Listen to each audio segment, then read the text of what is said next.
Hi friends, welcome to my channel. అందరూ అయితే ఇడ్లీ తిని బోర్ కొడుతుంది అంటున్నారు కదా. దానికోసం ఈరోజు నేను ఒక కొత్త రెసిపీతో మీ ముందుకు వచ్చేసాను. అదే మసాలా దోశ ఫ్రెండ్స్. ఇడ్లీ పిండిలో అయితే కొంచెం బియ్యం పిండి, అలాగే కొంచెం శనగపిండి, 1 గ్లాస్ ఆఫ్ వాటర్ వేసుకొని కలుపుకుంటే ఫ్రెండ్స్ బాగా వస్తుంది, దోశకు వచ్చినట్టు. మనకు పిండి అయితే ఇలా రావాలి ఫ్రెండ్స్. అలాగే రుచికి తగిలినట్టు కొంచెం సాల్ట్ కూడా వేయాలి. కొంచెం వేసుకుంటే బాగుంటుంది ఫ్రెండ్స్. నెక్స్ట్ మన మసాలాకైతే మనం ముందుగానే ఆనియన్స్, క్యాప్సికమ్ తరిగి పెట్టుకోవాలి ఫ్రెండ్స్. క్యాప్సికమ్ బదులు చిల్లీస్ అయినా వేసుకోవచ్చు. కరివేపాకు కూడా తీసి పెట్టుకోవాలి. మనం అయితే ఉల్లగడ్డలను స్మాష్ చేసుకోవాలి ఫ్రెండ్స్, ఉడకబెట్టుకొని మెత్తగా. 2 టేబుల్ స్పూన్ ఆయిల్ వేసుకోవాలి ఫ్రెండ్స్, కడాయి పెట్టుకొని ముందుగానే.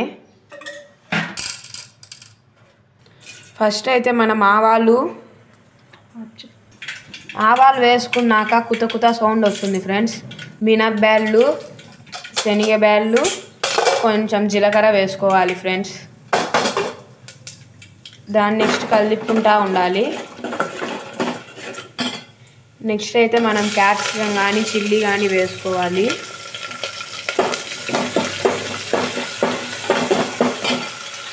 మళ్ళీ ఆనియన్స్ అన్నీ వేసుకోవాలి ఫ్రెండ్స్. మూత పెట్టుకొని మగ్గనియాలి ఫ్రెండ్స్. మనం ఈ ప్రాసెస్ మొత్తం అయితే సిమ్లోనే చేసుకోవాలి ఫ్రెండ్స్. మనమైతే ఆనియన్స్లో అయితే కొంచెం సాల్టు, కొంచెం పసుపు వేసుకుంటే బాగుంటుంది ఫ్రెండ్స్. అంతలోపు మనమైతే ఉల్లగడ్డలను స్మాష్ చేసుకుందాము. ఇలా అయితే స్మాష్ చేసుకుంటే బాగుంటుంది ఫ్రెండ్స్.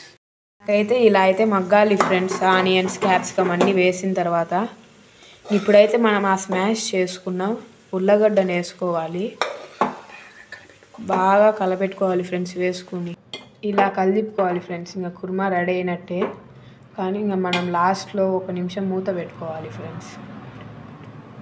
మనమైతే టేస్ట్ చూసుకోవాలి ఫ్రెండ్స్. అయినాక ఒక రవ్వ టేస్ట్ చూసుకొని ఉప్పు వేసుకోవాలి. సాల్ట్ తక్కువైతే మాకైతే సరిపోయింది ఫ్రెండ్స్.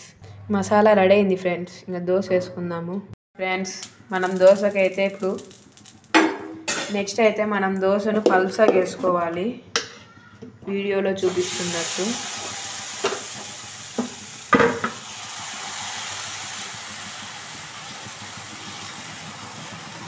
మనం దీంట్లోకి అయితే మామూలు దోశలలోకి వేసుకున్న ఎర్రకారమే పూసుకోవాలి ఫ్రెండ్స్. చూపిస్తాలే ఎట్లా పూసుకోవాలనేది కూడా. మనమైతే తిప్పుకోవాలి ఫ్రెండ్స్. దోశను తిప్పుకొని 2 పక్కల కాలనిచ్చుకోవాలి ఫ్రెండ్స్. బాగా కరకర అన్ను ఇలా ఉంటే దోశ కాలినట్టు ఫ్రెండ్స్. మనమైతే మామూలుగా దోశలలోకి వేసుకున్న ఎర్రకారమే టోటల్గా మొత్తం దోశ మొత్తం పూసుకోవాలి మన సైడు. మనమైతే ఎర్రకారం పూసుకున్నాక మధ్యలో మనం మసాలా ప్రిపేర్ చేసుకున్న మసాలాను పెట్టాలి ఫ్రెండ్స్. పెట్టి దోశనైతే ఇలా మరచాలి. దోశనైతే ఇలా సర్వ్ చేసుకోవాలి ఫ్రెండ్స్. నేనైతే దోశ తింటున్నా ఫ్రెండ్స్.